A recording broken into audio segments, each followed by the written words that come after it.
I was 4 years old, I planted my first tree. My mother was like literally walked all the way up and down this peninsula to campaign to try to prevent that illegal deforestation. I was literally 4 years old, and that sort of planted the seed for some of the work that I'm doing. I forced myself to watch those videos, and it just broke my heart. It was like, this is billions of animals burnt alive. I just jumped out of bed the next morning, and I was just so ready to get after it. We're ultimately trying to create a world where anyone can plant trees and earn a living. The final number was Wow. 30,409 mangrove trees planted in a single day by a single human. Now we've not only partnered with the Ethiopian government, but with 7 other countries. So we're trying to collectively get 1 billion trees planted in a single day.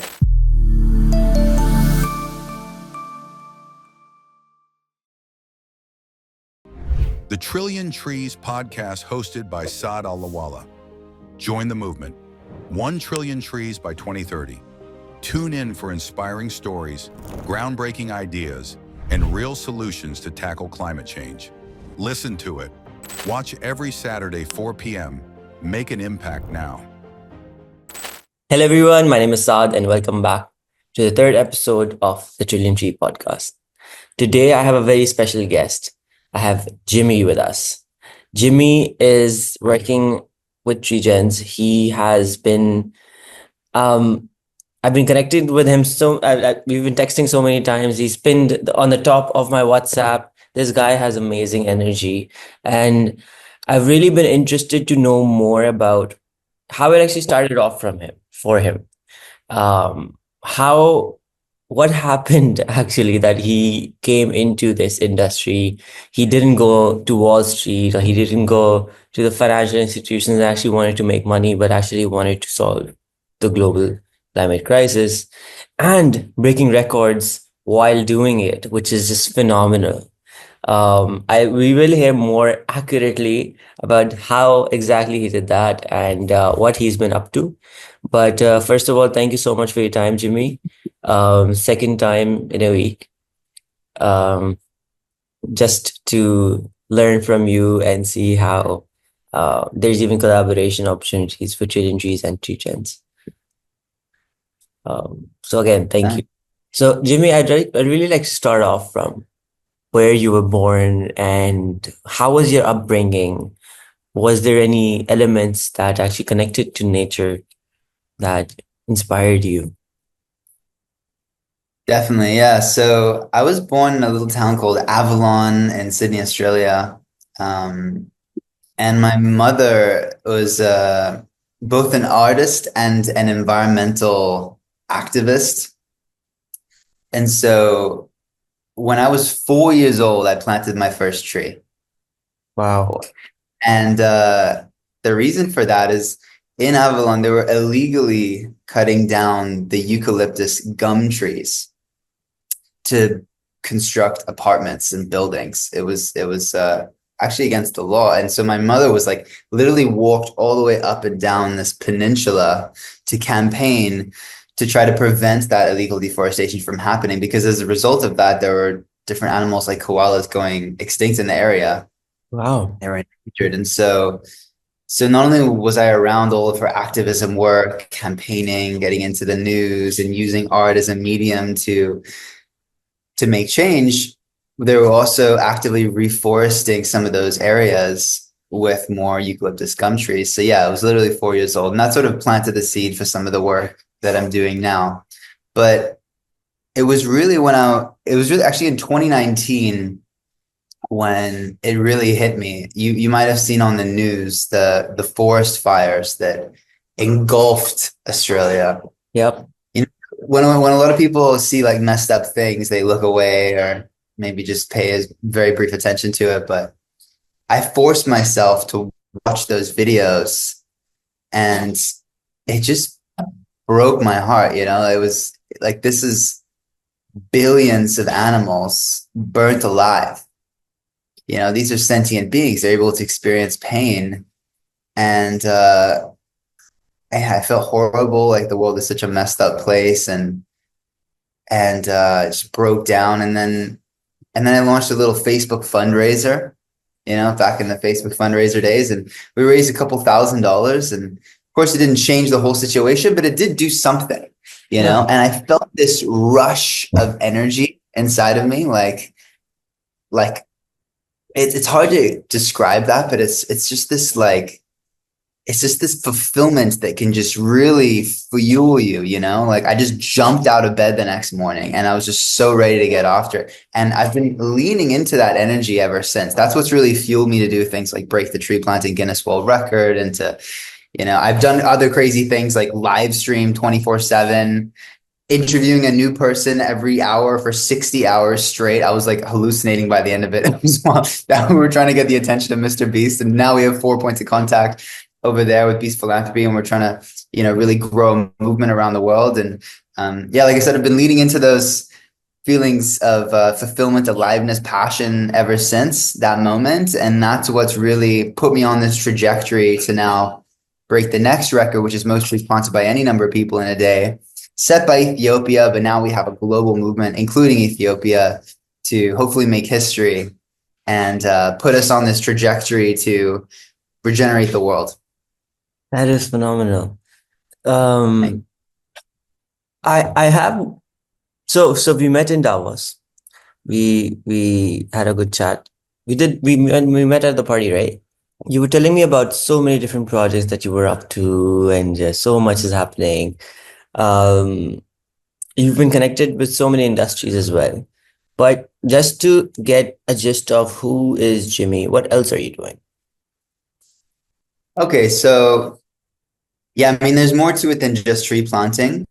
Just in terms of tree gens, I'm also involved in Let's Grow DAO. I can get into that as well, but we're ultimately trying to create a world where anyone can plant trees and earn a living. And the way that we accomplish that goal is we have to solve a pretty big mismatch in incentives. I believe the reason why we've lost multiple trillion trees in nature is because there's an immediate reward if you chop the trees, and if you want to sell it for wood or charcoal, you get paid the same day. Correct. But if a random person in a remote village wants to plant trees, getting paid for that is not very accessible. Correct. I once interviewed someone called Halima, who's the secretary of the Cheta Chakala CBO. This is in an area called Shimoni by the border of Kenya, Tanzania. And when I went down to meet her, this is a follow-up on the tree planting Guinness World Record trees. We had to film it afterwards as well as during, just to do like the survival counts and things like this. And she was planting these mangrove propagules, like the ones you see in my background. And I asked her if she was hired to, oh, hello. Oh, wow, we got effects going on. Look at the effect. Okay, so when I went down there, she was planting these trees, and I asked if she was hired to do that. She said, no, I just really want this place to be beautiful. And but I know that her CBO, community-based organization, is hired by other NGOs. And I asked, you know, how often do they pay the CBO to plant trees? She said 2 days. I was like, 2 days per week, per month? She's like, no, 2 days per year. And so it's not a reliable source of income for a lot of people. And that, but yet the carbon industry is forecasted to reach $1.6 trillion with a T by 2028, according to some Statistica studies. And so there is a lot of funds, but it's not reaching the people. It's not accessible to the people on the ground. So to solve that problem, we're doing decentralized tree planting rewards. Okay. We are tokenizing tree planting. And the only way to create this token, to mint this token is through the proof of protocol. So we have a DApp in our application. You film before, you film after planting. GPS is captured automatically as you're doing that. And you can't upload something. You have to film in the application. Then the AI that we've trained counts exactly how many trees were planted. Mm-hmm. And then the DAO, so this is a decentralized autonomous organization with a separate governance token, which is staked. Similar to, if you know how proof of stake works, how it's sustainable. I know how that works. Yeah, exactly. So similar to that, our token is at stake. So if there's like malicious verification, then you can have a slashing mechanism. You can lose some of the token. But if you verify correctly, right, you tick some boxes, make sure that the planters followed the right methodology, and you're doing this in a correct fashion, then you also earn money by doing that. So there's utility to our governance token beyond voting. And what you earn is 5% of these tree tokens. So 95% of the mGrow token, we're starting by tokenizing mangrove trees because they sequester 8 to 10 times the carbon compared with terrestrial forest. 95% go to the planters on the ground and 5% go to the verifiers. Okay. So that's the proof of tree protocol. We're also gamifying tree planting with leaderboards and the first dynamic semi-soulbound token, which visually levels up as you fund and plant trees. And there's a whole bunch of stuff that we're doing with AI agents to grow the movement and socialify and things like this. So that's tree gens. That's how we can ultimately create that world where anyone can plant trees and earn a living. And parallel to these decentralized planting rewards, we're also engaging in some centralized carbon projects, but not, look, if you plant a tree today, right, it takes 25 years to sequester about 308 kilograms of carbon if it's a mangrove tree. And it happens according to a bell curve. So the first 5 years, there's not a huge amount of sequestration. So if you're trying to do carbon credits, there's not a lot of money you can leverage to do more of the good thing, right? So what we're doing is something called carbon forwards. This is where you sell the future value of carbon credits to either impact investors, carbon developers, or even companies that know they need the credits in the future. Like Shopify is highly engaged in this. And what this allows us to do is, even though you're selling it at a discount, it's still enough funds to multiply the trees. So we can multiply the trees, do a carbon forward on that, multiply them again, do a carbon forward on that. And this is how we can exponentially scale regeneration. And also take a portion of that as RWAs and back these tree tokens. So in addition to companies that are making the claim, yeah, we funded these trees, they burn the tokens, they get the updates on chain as well as NFT videos, we also are able to leverage these carbon projects to do decentralized planting rewards and work towards that vision where anyone can plant trees and earn a living. And it's starting with mangroves, but we're going to branch out to many trees from there. Right. So that's my baby. That's my bread and butter. That's what I'm really focused on. I also am engaged in something called Let's Grow DAO. So Let's Grow DAO is ultimately trying to unite and grow the regen movement. There's a lot of incredible people like yourself who are working towards this regenerative future, but oftentimes we're building in silos and we're not connected and we have our own little passionate communities. But if we can cross-pollinate all those communities, if we can really unite, we can realize where our core strengths are, where our gifts are, where we can add value to each other. Yep. And so we can unite it and ultimately leverage that to grow. So through Let's Grow DAO, we've done 24/7 live streams for 2-week sprints with many different hosts. And we've done that 7 times now. And it has allowed us to cross-pollinate and go live on like 20 channels at the same time. And, because we need a movement if we're to create substantial change. We can't just, stroll towards our goal of a regenerative future. We really have to make big waves. And that's what Let's Grow DAO is all about doing. So how you share your whole vision and what you're building with the DAO, and especially with people who have the infrastructure on ground or who want to make an effort. I know of so many people individually who just don't have the individual capacity to fund these mangroves or to fund, because I live in a coastal city. So there's a lot of mangrove plantation that has to be done. So much has been cut down illegally. So just thinking about how many people actually can take benefit from this, it brings a lot of happiness to my own face, but there's a lot of impact that is going there as well. I am interested in one more thing that you mentioned about your world record. How did that come into being? What happened there? And what was the record exactly? How much effort did it really take? Oh, man.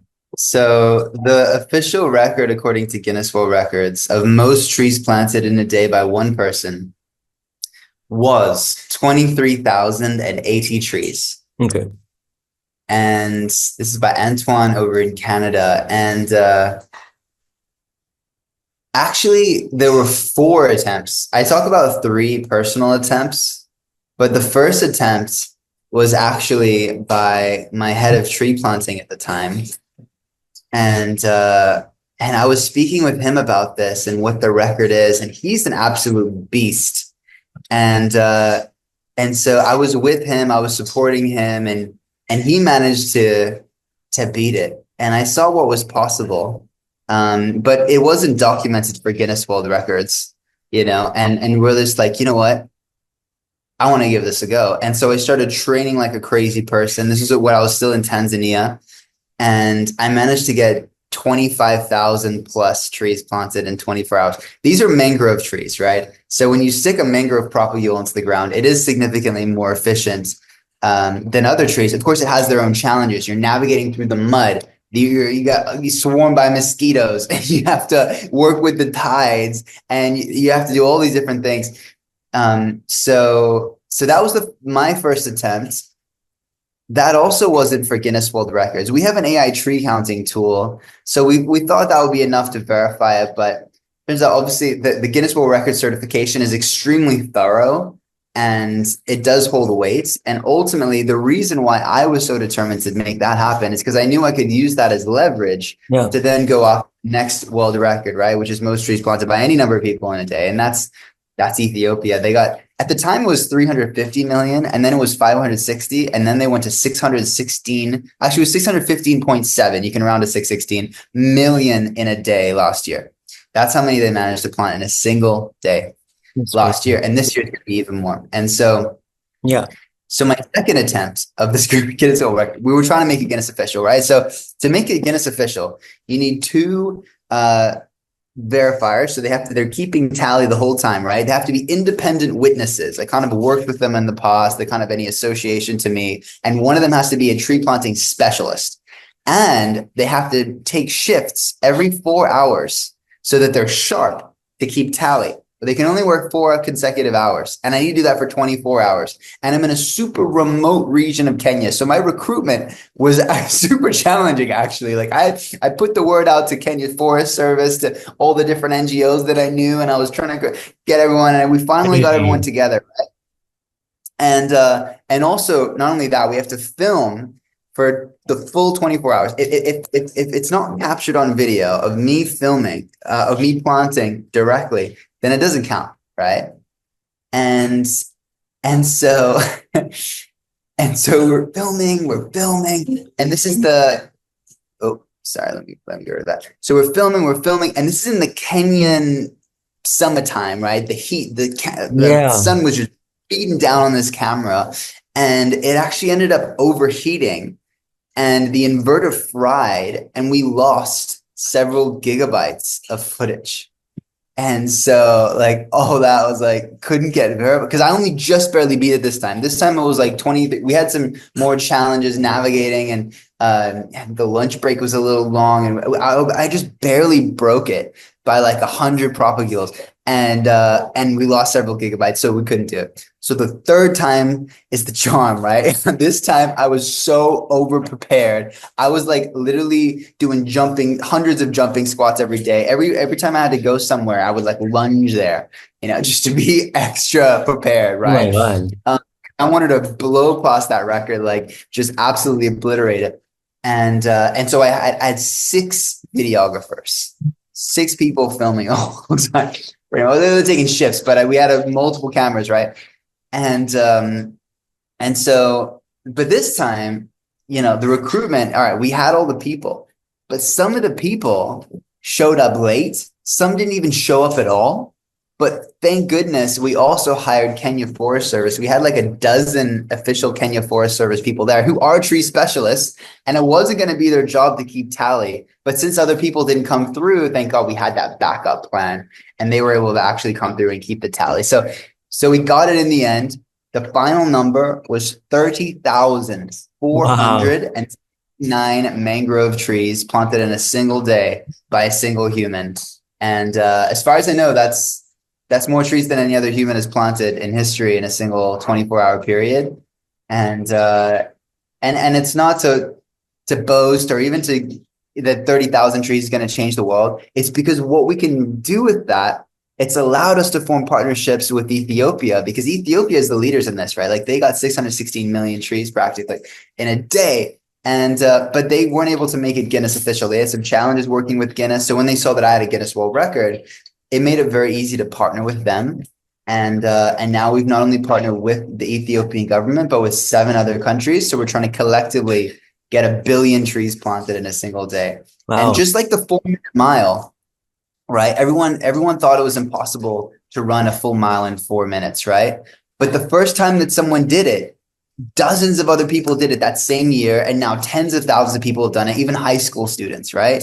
And just like you could say the same thing about the tree planting world record, right? I saw my friend do it, and I'm like, this is possible. Like I can make this happen. That's what allowed me to do it. And I really hope that the same thing happens for the 1 billion trees, right? When I say 1 billion trees in a day, people think it's crazy, but when they see it happen, they're going to know what's possible, and it won't be the last time that that happens, right?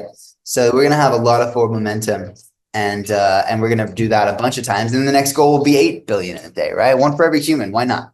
No, so in the previous government in Pakistan, we had a billion tree tsunami, which was covered in a lot of countries, and that was like a billion trees in 4 years.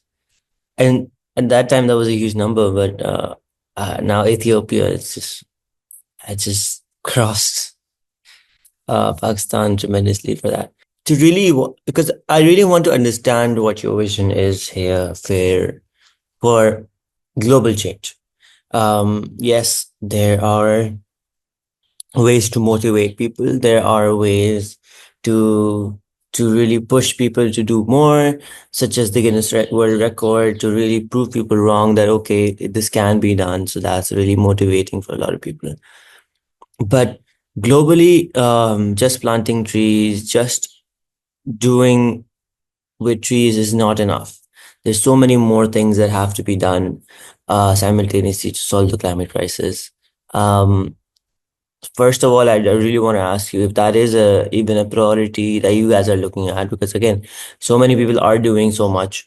Um, but again, it's for so you might be doing it to, let's say, solve the crisis in a specific country, not globally. So, I mean, is the global um, problem actually your part of your agenda?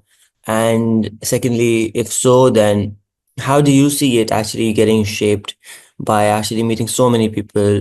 In Davos, me personally, I met so many people that are working on large scale air purifiers that capture carbon um, and mineralize it or do something with it.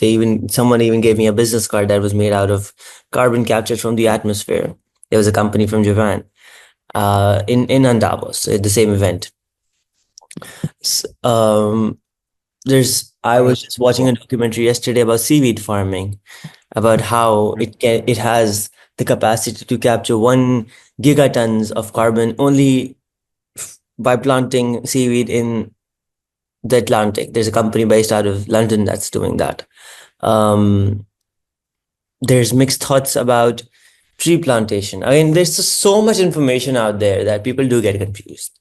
And to really clarify, not to bring clarity, but to bring a little clarity to a lot of people, to my mind, let's say, what is something that is a priority for you out of, let's say, so many things that I've just mentioned, and how do you see that getting shaped?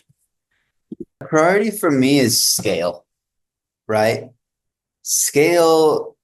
When I think about scale, it's not just everything that we just do at Tree Gens, right? By the way, for 7 years of my life, I was in the nonprofit world, and it still has a warm place in my heart. And I love working with nonprofits and empowering nonprofits and community-based organizations that we work with. But I also really see social enterprise business with a fundamental business model for scale that does good as a core tenet of what it does in its operation. I see that as the way for massive and scalable impact without having to always rely on donations. And so that's definitely a priority for me. And it's not just about, when I think about scale, it's not just my organization, but I also think about the whole movement, right? Yeah. I want everyone in regeneration and climate action needs to win for the movement to win. There's a saying like the rising tides lifts all ships. That's why I'm a Grow founder of Let's Grow DAO, right?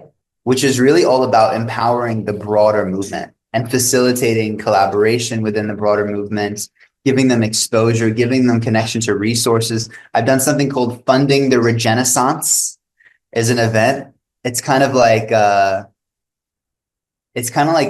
Shark Tank, but for impact investment. Really? I got a bunch of impact investors together and as When social was this? entrepreneurs. And yeah, we did this as a satellite event at ECC. And it was a hybrid event. So we had IRL impact investors and we had digital impact investors. We had IRL pitchers and we had online pitchers. So it was open to everyone. Is it And broadcasted? yeah, we broadcasted it, including with Unify. They have more than like 2 million followers, and they're one of our channel partners. And so we were able to go live in a ton of places and amplify it. And yeah, I want us all to win. There's so many incredible solutions out there, like one of my friends is turning beach plastics back into petrol, Yeah. and usable. Well, it's like, so then you wouldn't necessarily have to, do so much oil extraction, which always leads to oil spill. I know another person that's using coconut husks can prevent the oil spills from spreading. You can proactively put it around at and by the way, the number one landfill in Brazil is coconut husks.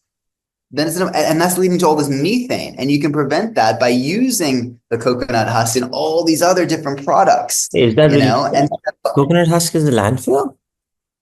yeah, I was mind blown by all the different use cases of coconut husks and how much, it's such a popular thing. Everyone's eating the coconuts and it's a huge landfill problem, when you just put it underground, but you could actually use it as all these different things, including preventing oil spills proactively. So I love all these solutions. And whenever we do these 24/7 live streaming marathons during these Gitcoin grant rounds, I am constantly hearing about them.